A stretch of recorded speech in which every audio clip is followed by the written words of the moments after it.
Mindenki ártatlannak tekintendő, amíg a bűnösségét törvényesen be nem bizonyítják. Amerikai DEA ügynökök csapatai hihetetlenül veszélyes macska-egérjáték frontvonalain küzdenek a határtól délre. Ezek az elit zsaruk drogkartellekkel harcolnak a Karib-szigetektől Kolumbiáig. Soha nem láttunk még ilyen hajót. Hogy útját állják az áramló kokainnak, mielőtt az eléri Amerika partjait. Jelentős mennyiségű kokain.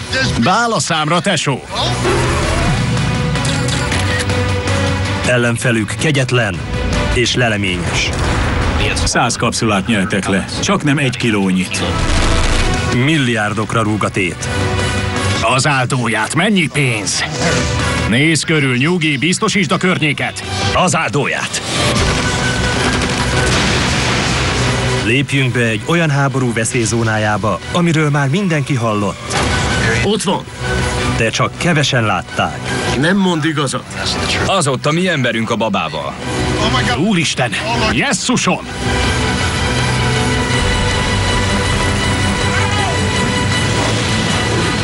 Kokainháborúk, droghajók.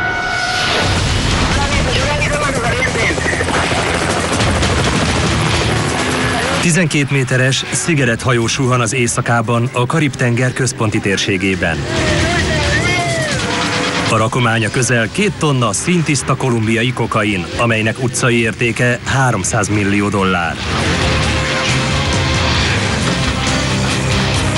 A DEA gyorshajónak nevezi őket. Látták, hogy az amerikai kormány rászállt a repülőgépekre, ezért átváltottak a tengerre. Kolumbiából vagy Venezuelából érkeznek, és csak drog és üzemanyag van náluk. Csúcssebességük eléri a 160 km/órát. Így könnyedén lehagyják a rendőrség és a parti őrség hajóit. A legtöbb gyorshajó sosem éri el Amerika partjait. Nincs is rá szükség. Elég közel van a Dominikai Köztársaság, röviden DK. A 10 milliós paradicsomi sziget valóságos kokainszállítmányozási központ. A Dominikai Köztársaság hatalmas szerepet játszik a drogkereskedelemben, mivel ez a megálló mintegy katapultként szolgál Kolumbia és az Egyesült Államok között. A drogkereskedők innen küldik szét árujukat a keleti partvidéken. Amikor egy tömbnyi kokain Puerto Ricóba, Miamiba vagy New Yorkba ér, egyből megugrik az ára. Egy $9000 értékű csomag New Yorkban már $35,000 ér, vagyis óriási nyereséget hoz. A kokainból származó jólét gyorsan a drogkereskedők álmává változtatta ezt az egykor távoli paradicsomi szigetet. Itt vadászik gyorshajókra a DEA egyik kis elitegysége. A szuperzsaruk munkáját csak lehallgatók, a saját elszántságuk és egy elhivatott dominikai rendőrökből álló csapat segíti. Tony, Kojak és Matt különleges ügynökök. A DEA biztonsági okokra hivatkozva valódi nevük eltitkolását kérte. Annyit azonban elárulhatunk, hogy karrierjük legnagyobb fogása van a láthatáron. Újabb gyorshajó tart feléjük.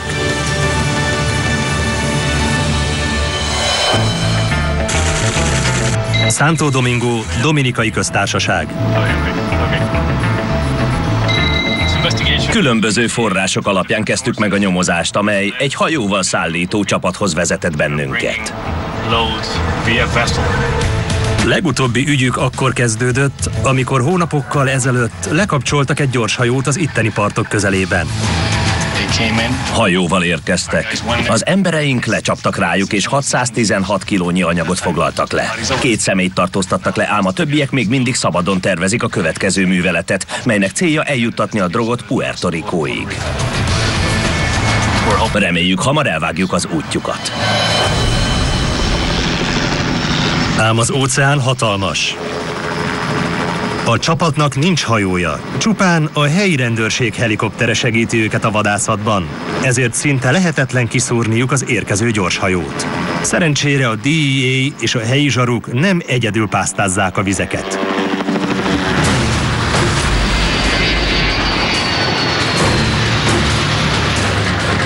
A vám és határvédelem P3-as lohol egy gyorshajó nyomában, amely több mint 1 tonnányi kokaint szállít. 4 motoros. Egyértelműen 4 motoros, és láthatóan alaposan megpakolták. Ezúttal a pilóták szerencsével járnak. Sikerül bevonniuk a helyi rendőrség egyik hajóját, és kezdetét veszi a hajsza. A jó fiúk hajója reflektorral rávillog a rossz fiúkéra, rendben? Oké. A rossz fiúk hamarosan elkezdik kidobálni a bálákat. Úgy látom, kidobálja az árut. Igen. 11, 12. Szerintem hamarosan lehagynak. Igen, az emberek is kiugrottak a hajóból. Amikor a rendőrök a közelükbe érnek, a gyorshajó legénysége a vízbe ugrik a száguldó járműről. Az üresen maradt, elszabadult droghajó végül egy parti falucskába csapódik. Partot ért a hajó, hűha!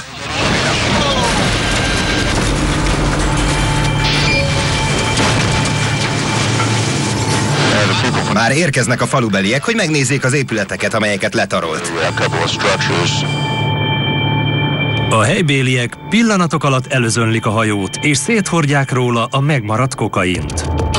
Közben odalent a gyorshajó legénysége is partot ér, és gyorsan fedezékbe rohannak. A rendőrhajó is kiköt, és a zsaruk a nyomukba erednek.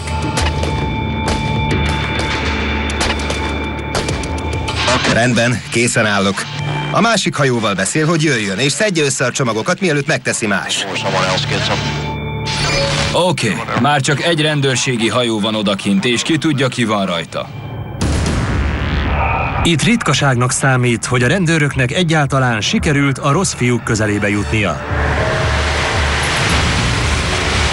Ha 5 gyors hajót indítanak, egyenként 1 tonnával talán egyet elkapunk, de 4 így is bejut. Vagyis 4 tonnányi kokain érkezik a Dominikai Köztársaságba, onnan pedig viszik tovább Európába és az Egyesült Államokba.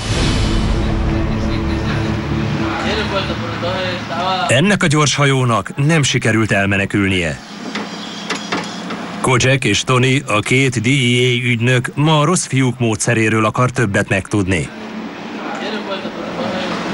Élelmiszer, konzervek, mindenféle. Láthatóan jó hosszú útra készültek. A gyorshajó tele van kiürült üzemanyaghordokkal. A kokain mellett ez a legnagyobb rakomány.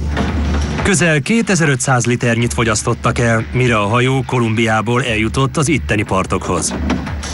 Ez viszonylag kicsi hajó, amit kizárólag kokóval és üzemanyaggal rakottak tele, hogy lejussanak a Dominikai Köztársaságba, vagy a köztársaság nemzetközi vizeire. 3 hatalmas motor. Vadonatúj. Az bizony. A 14 méteres hajó 3 külső motorja összesen 750 lóerős. Így a végsebessége megközelíti a 145 km/órát. Az vízszűrő. És elől is van egy másik. Na, oké.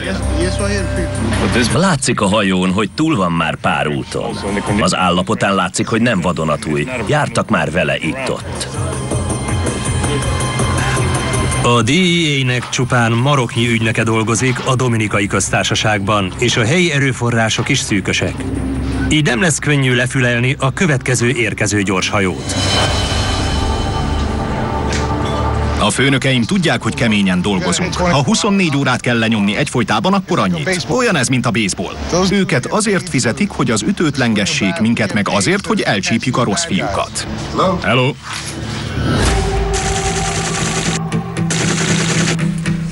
A DEA-nek ritkán sikerül lefülelni a rossz fiúkat, de a Dominikai Köztársaságban működő parancsnokságon lehallgatják őket. Van egy figura, aki árut küldött északra.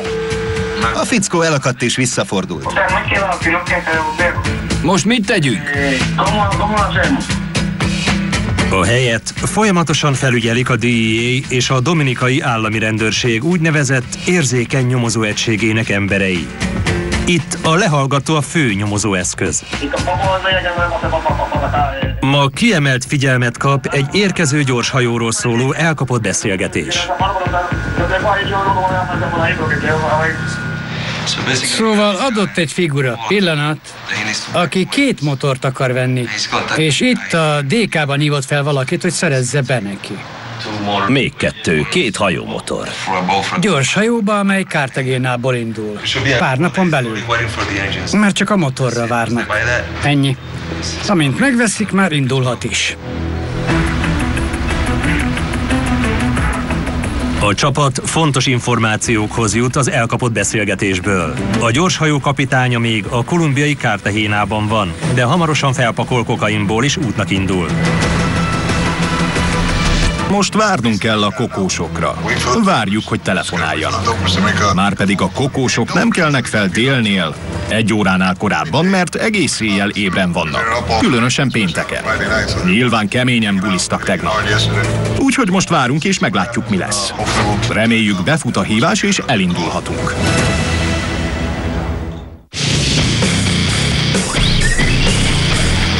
A Dominikai Köztársaságban Tony és Kojak, a 2 DEA ügynök egy tonnányi kokainnal megpakolt gyorshajó érkezésére vár.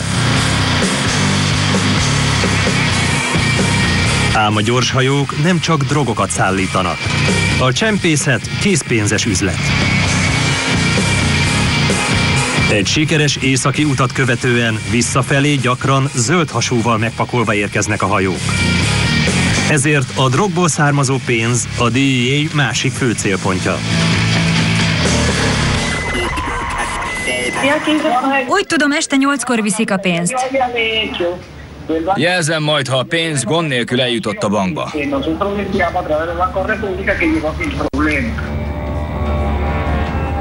A lehallgató szobában egy elkapott beszélgetésből kiderül, hogy egy kártel pénzmosó tevékenységet folytat a közelben.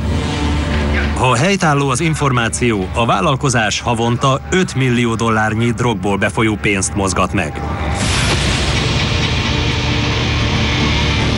Matt, a DEA különleges ügynöke nekivág Santo Domingo utcáinak, hogy szemügyre vegye a gyanús helyszínt.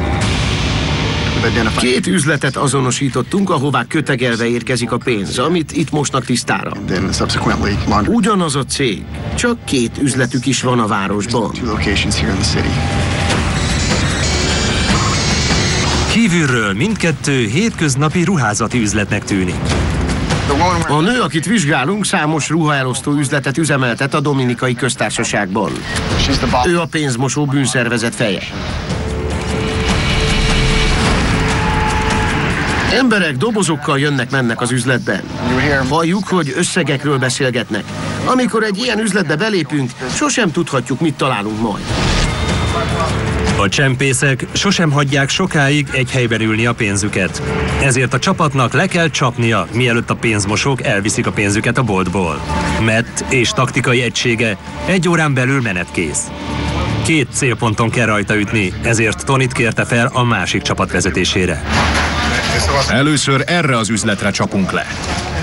Sokat dolgoztam már. Nagyon jól tudunk együttműködni. Szerintem jól kiegészítjük egymást a munkában. A razziához a DEA hírszerzési ügyosztályának elit zsarui szolgáltatják az erőt. A terv szerint egyszerre ütnek rajta a 2 üzleten, hogy egyik se tudja riasztani a másikat az érkezésükről. Tudjuk, hogy nem sokáig tartja magánál a pénzt. Ezért jól kell időzítenünk a rajtaütést. Ha ez sikerül, reményeink szerint akár több százezret is lefoglalhatunk. Eligazítottam a fiúkat, felosztottuk a csapatokat, és hamarosan indulunk, hogy végrehajtsuk a házkutatást. Akkor hadd szóljon, indulás!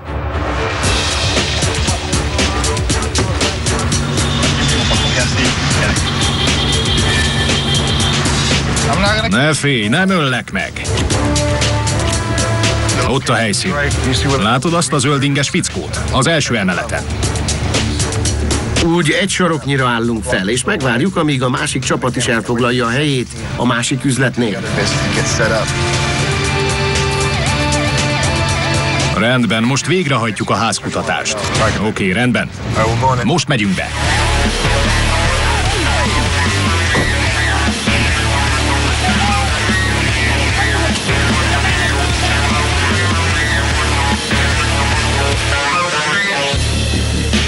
Tony csapata behatol a fő üzletbe, Matt egysége pedig egész ruhagyárat talál a bolt hátsó traktusában. Kész kiszipolyozó üzem. Ruhát gyártanak.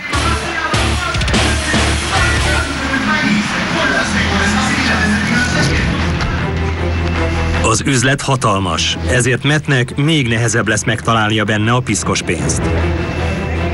Irdatlan nagy ez a raktár. Tonna számra állnak benne a dobozok. Még el se kezdtük kinyitogatni őket. Kell még néhány ember. Először bezárják a boltot, és elkoboznak minden mobiltelefont, hogy a dolgozók ne figyelmeztethessék a kereskedőket, akik valószínűleg itt mosatják a pénzüket. Most begyűjtjük a telefonokat az itt dolgozóktól, majd lassan elkezdjük a keresést.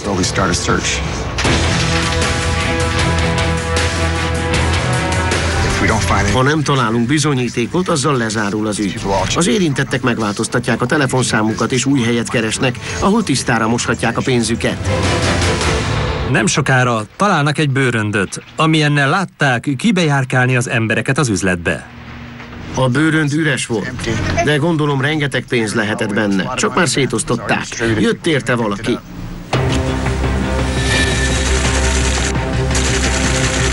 ...16 kilométerre Tony csapata a fő üzletet fésüli át, de ők sem találnak semmit. Összeszorult a gyomrom. Nem akartam csalódni. Imádkoztam, hogy találjunk valamit odabent. 100-as és 50-es címletekben akár $1 millió is belefér egy viszonylag kis bevásárlószatyorba. Ha van itt drogból származó pénz, nem lesz könnyű megtalálni ennyi lomb között. A keresés egyelőre arra enged következtetni, hogy a kereskedők már máshová vitték a pénzt. Néha te eszed meg a kutyát, máskor a kutya eszik meg téged. Remélem ezúttal nem mi végeztük vacsoraként. Percekkel később Matt csapata végre rátalál az első tárgyi bizonyítékra az üzlet hátsó traktusában. Ez pénzkötegnek tűnik. Ahogy elnézem, szétvagdosták, mert ragasztószalaggal van kötegelve, és annyira gondatlanok voltak, hogy borotva pengével vágták fel a kötegeket, és a ragasztós bankjegyeket egyszerűen szétvagdosták. Egy ruhaüzletben szokatlan ennyi pénz, különösen, hogy így bánjanak vele. Azután Tonyék helyszínén előkerül, amit kerestek. Hú, az áldóját! Szép kis összegre bukkantunk, cimborám. 1, 2, 3, 4, 5.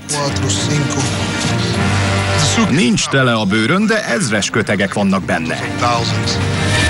Mennyi? $33,000. 33. Ahogy elnézem, igen, 33,000. 33,000, értem. Jó fogás.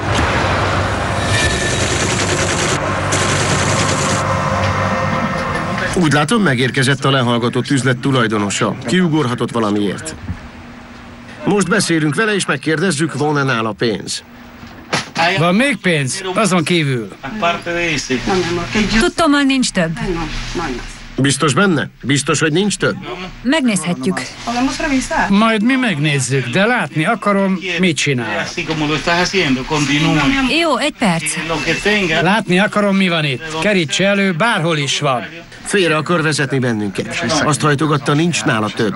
Aztán azt mondta, eszébe jutott, hogy lehet még. És előhúzott még pár pénzköteget, amelyeket különböző fiókokban rejtettek el. Szerintem van még itt pénz, mert a nő ideges, és nem őszinte velünk.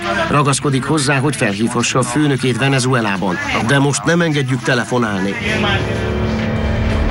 Matt csapata egyelőre nem találta meg a sok pénzt, amire számította. Ám a főüzletben Tonyék újabb nagyfogásra lelnek.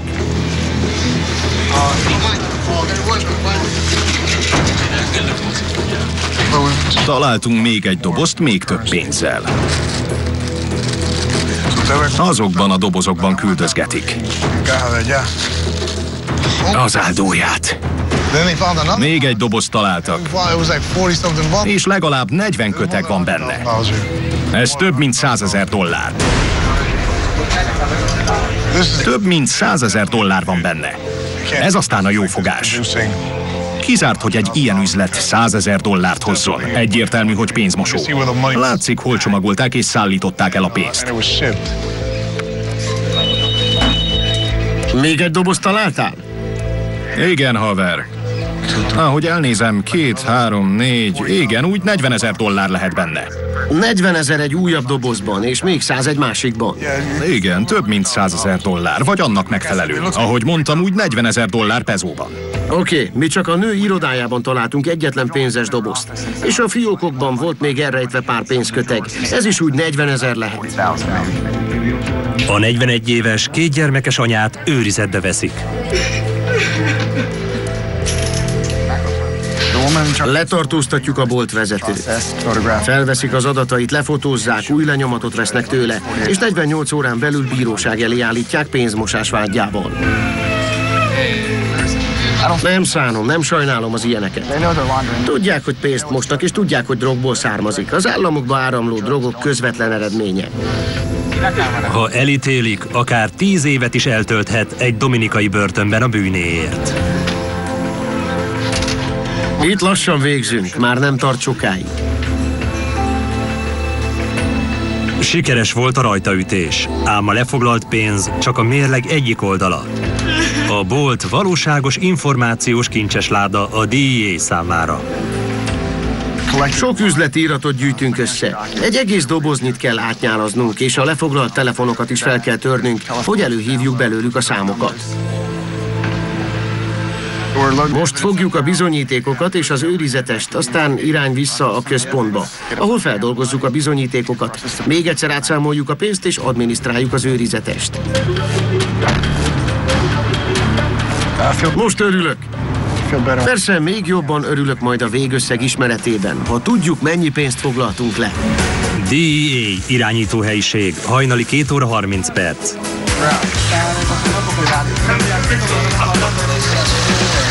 Szerintem sikerrel jártunk. Rossz fiúkat lefülelni nagyon jó érzés. Teljesen feldob, szinte gyereknek érzem magam tőle. Ez a végösszeg, Tigris. Több mint $500 000. Baby! Ez a beszéd! Több mint $500 millió, hatalmas eredmény. Nem számítottam ekkora fogásra. Nagyon jó volt. Valamivel éjfél után végeztünk. $527,000, egy letartóztatás, pár lefoglalt kocsi. Hosszú, de sikeres napot zártunk.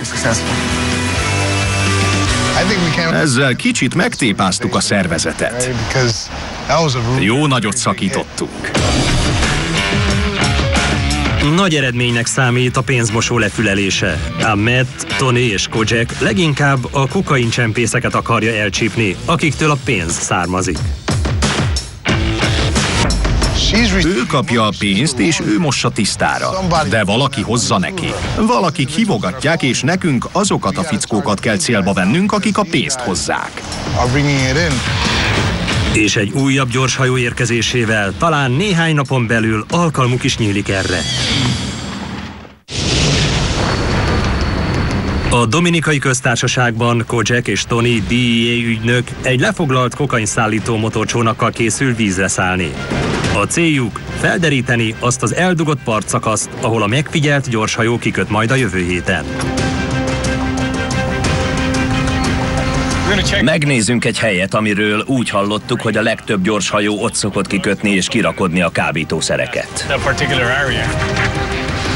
Akkor felmérjük a helyszínt. Az egyik fickó talán lebuktatja őket. Igen. Nem tudok úszni. A lányom tanítgatott a hétvégén a gyerekmedencében.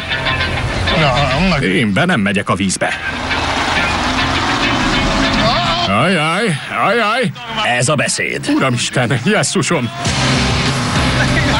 Szerintem tele lett a gatyám. Fiúk, most komolyan félek! Nagyon félek!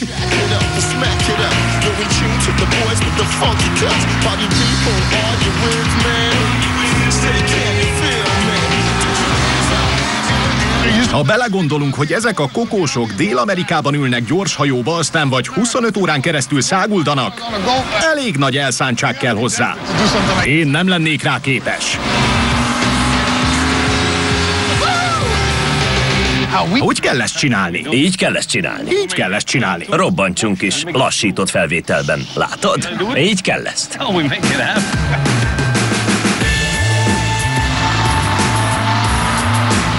Ketten, hárman ülnek majd benne, és tele lesz pakolva kokóval. A hosszú, nyújtott törzsű hajókat szeretik, mert jó erős a motorjuk. Szinte a víz fölött repülnek, olyan gyorsak. Na, itt. Jaj. Elrontottad a hajómat. Elrontottam. Majd megjavítjuk. Ponyvájuk is van. Ha légi őrjárat közeleg, magukra húzzák, és nappal teljesen beleolvadnak a tengerbe. Nem lehet észrevenni őket. Amikor a vízben hasítanak, hogy állítsuk meg őket? Csak úgy, ha tönkretesszük a hajójukat. Igazi macskaegér játékot űzünk velük. És nagyon nehéz. Ha keletnek hajózunk, még úgy 15 kilométert. 15 kilométert abba az irányba. A legtöbb kokós ott fut partra a gyors hajójával. Csak képzeljék el. Nézzék, most is milyen haragos a tenger. De amikor ezek a fickók hajnali 2-3 óra körül befutnak a kokainnal... Kész öngyilkosság. Pontosan, öngyilkosság, ahogy mondod.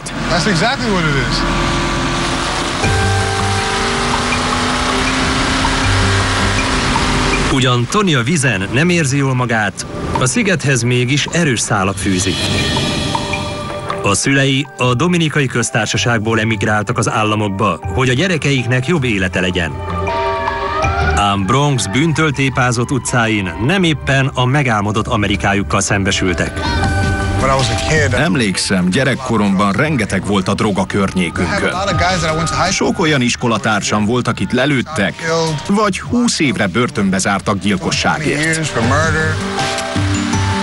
Hamar rájött, hogy neki a jó fiúk oldalán a helye. Emlékszem, amikor a DEA razziát tartott az utcánkban. Mindenki rettegett tőlük. Mindenki azt kiabálta: a zsaruk! Jönnek a zsaruk! Akkor döntöttem el, hogy a DEA-nél akarok dolgozni. 10 évet töltött a New York-i rendőrségnél, majd megkapta álmai állását, és az édesapja is büszke lehetett rá. Pontosan ezért fáradoztak. A szüleim ezért dolgoztak, hogy a jó utat válasszam.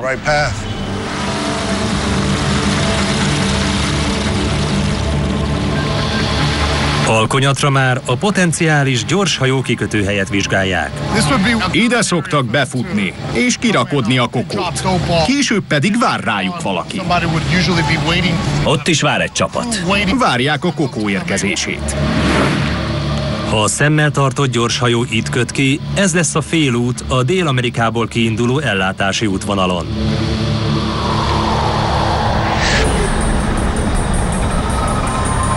A vám és határvédelmi őrjárat gépéről filmezik a szállításnak ezt a fontos állomását.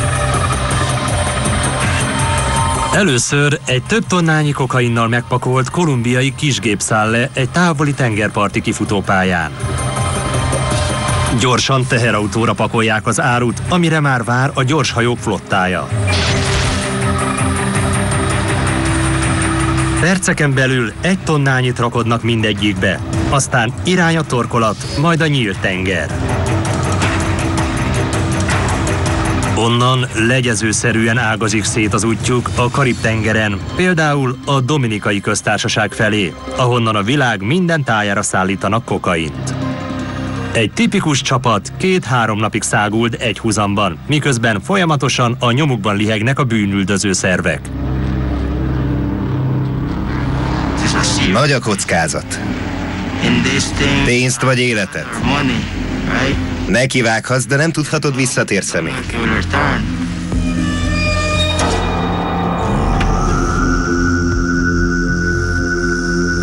Ez az illető, nevezzük Josénak, kokaincsempész és gyorshajókapitány. Számos északi utat túlélt már. A drogok őrzése a feladatom, érted? José szerint nem feltétlenül a DEA jelenti a legnagyobb veszélyt, hanem a legénység többi tagja, ugyanis minden út során mindenkinek 300 millió oka van arra, hogy féljen a társaitól. A tengeren senkiben sem bízhatsz. Bármikor kinyírhatnak. Nálunk adott valami, ami a rossz fiúknál hiányzik. Mi megbízhatunk a partnerünkben. Ők nem bízhatnak egymásban, és nem is bíznak. Folyton egymás ellen fordulnak, mindig elárulják a másikat. Gyorsnak kell lenni. Ha nem vagy elég gyors, akkor elfoghatnak. Vagy rosszabb esetben meg is ölhetnek.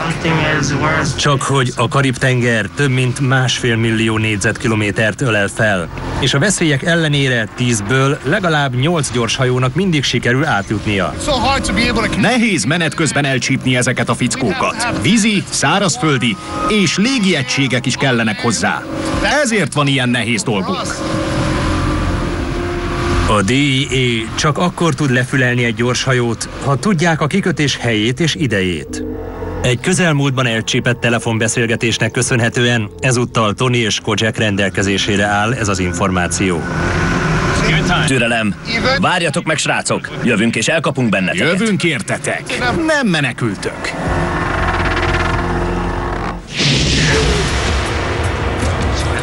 Másnap Tony és Kojak, a DEA két különleges ügynöke készenlétben áll a Dominikai Köztársaság irányítóállomásán. Újra hallani az érkező kokaincsempész gyorshajóról, mégpedig azt, hogy feléjük tart. Rendben, indulhatunk? Ki jön? Senki sem tart velem? A gyorshajó kapitánya azt tervezi, hogy 1 órán belül partot ér, és leszállítja a kokaint. Már azonosítottuk a helyszínt, ahol a fickók ki akarják rakodni a kokaint, és vannak is embereink azon a területen. Most mi is csatlakozunk hozzájuk, és együtt várjuk a drogszállítmányt. Most eljött a végső összecsapás ideje. A csapat egy távoli partszakaszhoz tart, ahol csatlakozik a Dominikai Érzékeny Nyomozóegység különítményéhez. A gyorshajó legénysége egy eldugott partszakaszon köt majd ki, ahol a cinkosaik átrakodják a szállítmányt a várakozó terepjárókba. Tudjuk, hogy vannak fegyvereik. Azt is tudjuk, hogy legalább 18-20 vannak, szóval elég veszélyes bevetés lesz. Csak gyorsan, fiúk, rendben? Gyorsan! Mintha tűt keresnénk a szénakazalban. Méghozzá sötétben? Pontosan, sötétben. Nagyon eldugott volt a helyszín, és sötét. Épp ideális, és ezt ők is tudják. Ezért választanak ilyen helyet, mert tudják, hogy tökéletes a céljaikra. Rendben, itt a felkészülő hely. Sötétebb, mint gondoltam.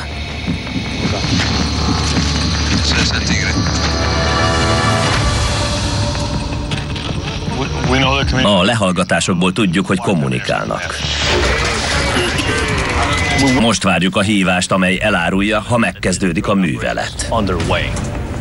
Egy lehallgatott beszélgetésből kiderül, hogy a gyorshajó már a part közelében van, és csak a parti rakodócsapat megjelenésére vár. Még nincs itt a dagály, úgyhogy várunk. Alig bírok nyugton maradni. Mikor futnak már be azok a hívások? A rendőrök a gyorshajó legénységét és a kokainért érkező vevőket is elő akarják állítani. A rossz fiúknak a szabadságuk és több millió dollár a tét, így bizonyára harcolnak majd az áruért. A DEA-nek esélye sem lenne a Dominikai Érzékeny Nyomozóegység támogatása nélkül. Egy közeli helyőrségből csatlakozik még 4 katona, ami további tűzerőt jelent. Az első 2 bejárathoz megyünk. Készüljetek azonnali támadásra.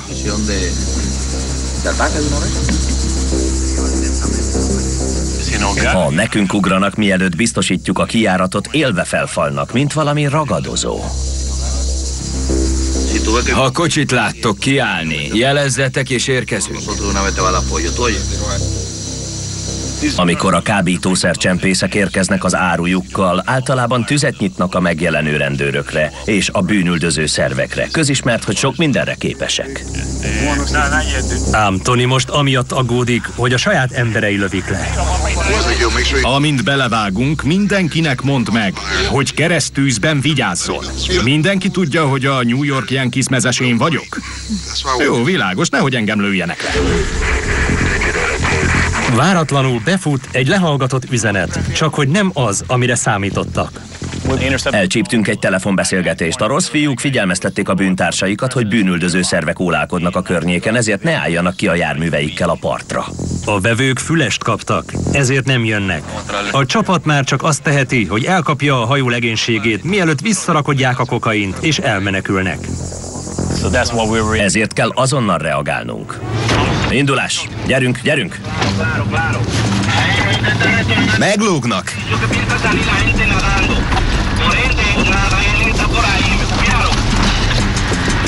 Amikor szétnyílnak a fák, a csapat első ízben pillantja meg a zsákmányt. A gyorshajó még ott parkol, alig 18 méterre a parttól. Amikor egy rendőrségi helikopter is feltűnik, a gyorshajó legénysége elkeseredett lépése szánja magát. A vízbe ugranak, úgy próbálnak meglógni. A drogot is a vízbe dobták.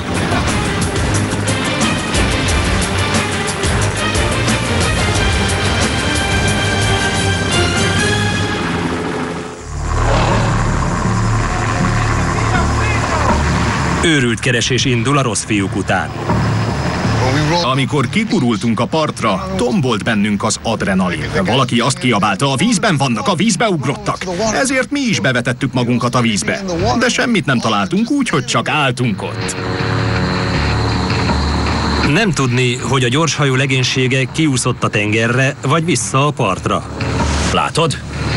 Hallottam valamit. Én is hallottam. Tücskök? Dehogy is. Ez nem tücsök, öregem. Most már egyértelmű, hogy a hajó legénysége a bozótban lapul. Hallottam valamit. Szinte biztos, hogy fegyverük van és veszélyesek. Mintha tüsszentés lett volna. Vannak kutyás egységeink, haver? Ry vette észre először őket. Fel is kiáltott. Szerintem ott vannak. 10 percnyi feszült keresés után végre egyetlen lövés nélkül sikerül őrizetbe venni a hajó legénységét. Venezuelaiak, fáradtak, szomjasak és fegyvertelenek. Mezitláb próbáltak menekülni, és a korall cafatokra vagdosta a lábukat. Most az a probléma, hogy üres a gyorshajó. Nyoma sincs a kokainnak. Tanácstalanok voltunk. Hová lett a kokó?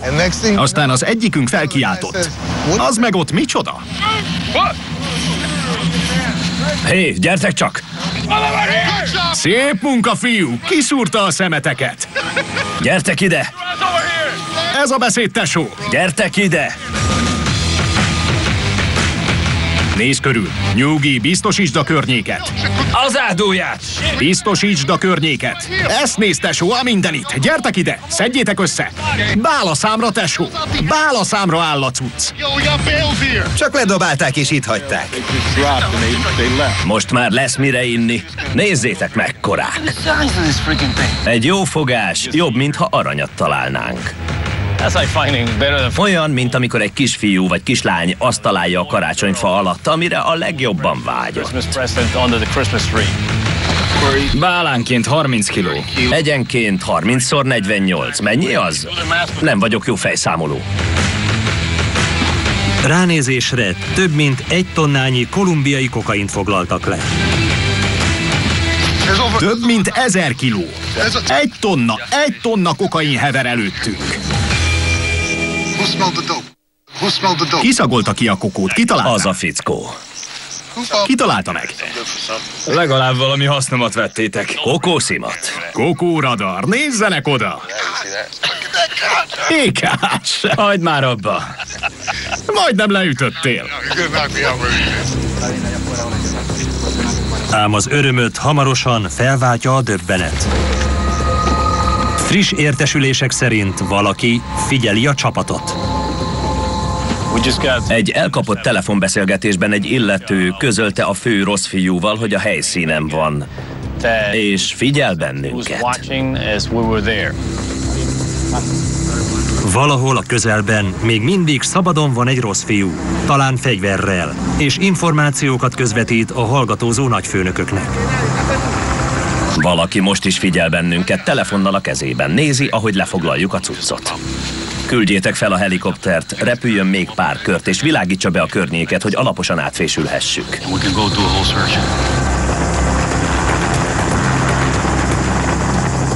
Eldugott hely ez, és nagyon sötét, ezért könnyű elrejtőzni. Hátrányban voltunk, mert valaki tudta, hogy hol vagyunk és kik vagyunk, ám mi sem a helyét, sem a személyazonosságát nem ismertük. Az illető figyelt bennünket, de mi nem találtuk meg. Pedig kerestük, mégsem találtunk rá. Veszélyes munka ez. Ám a döbbenet helyét átveszi a kétségbeesés. Valaki azt mondta, biztos beépített ember. Pontosan leírta, hogy ott vagyunk. Azt mondta, 1000 kérdést tett fel nekem.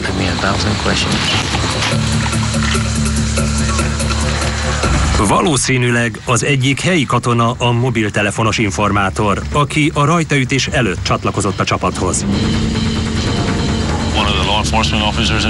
Az egyik bűnüldöző tisztet a rossz fiúk főnöke küldte, hogy közvetítsen neki a helyzetről és a drogok sorsáról.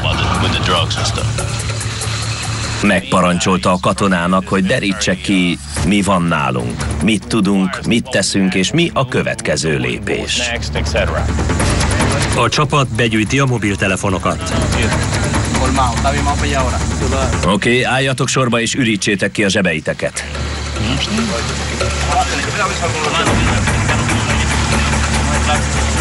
Jól van, fiúk, most próbálják kideríteni, ki az illető, méghozzá kizárásos alapon.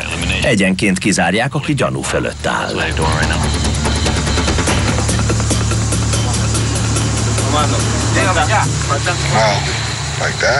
Így? Elég nyomasztó.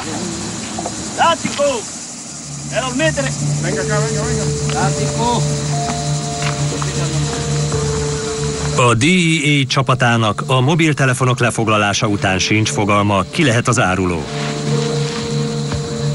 Mintha törött pohárba öntenénk vizet. Olyan érzés, amikor egy kábítószeres nyomozáskor felüti a fejét a korrupció. 19. Egy láda almában mindig lesz egy, amelyik rohadt. De ez még nem rontja el a többit.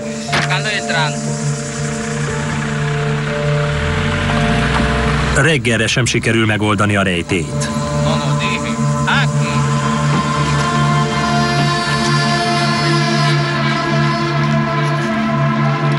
Ezzel a hajóval hozták a rakományt Kolumbiából. Ha megpróbáltak volna elmenekülni, sosem kaptuk volna el őket. 3 motorja van, egyenként 250 lóerősek. Nagyon durva. A DEA számára nagy eredmény a gyors hajó lefoglalása, de szerencséjük is volt. Most már egyértelmű, miért nem fordultak meg és húztak el a tengerre a rossz fiúk, amikor megjelentek a zsaruk. Elfogyott a benzinjük, alig maradt valamennyi, ezért vártak. Úgy döntöttek, megvárják, amíg érkezik valaki, aki hoz nekik, de mi előbb értünk ide, megelőztük őket. Ez szép fogás volt, tesó.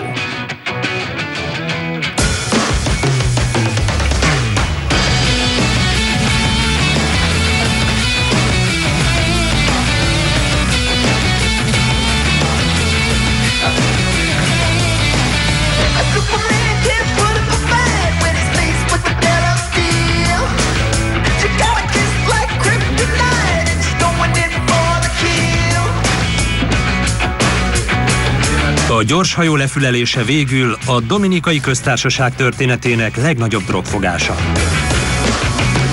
1-0 az államok javára, 1-0 a DEA javára. Reggel a csapat megérdemli, hogy megünnepeljék a győzelmet, de holnap folytatódik a háború. A világ összes drogját lefoglalhatjuk, elvehetjük minden pénzüket, úgyis mindig ott folytatják, ahol abba hagyták. Ez a kábítószeres játszma, a drogok elleni háború soha nem ér véget. Mi harcolunk ellene, ők pedig nem hagynak fel vele. Csak börtönbezárással lehet megállítani őket, törvény elé kell állniuk. Kemény a munkánk, de jól végezzük. Narrátor Megyeri János. Munkatársa Kis János, Horváth Zoltán, Végvári Ágnes, Makai István, Hegyi Eszter.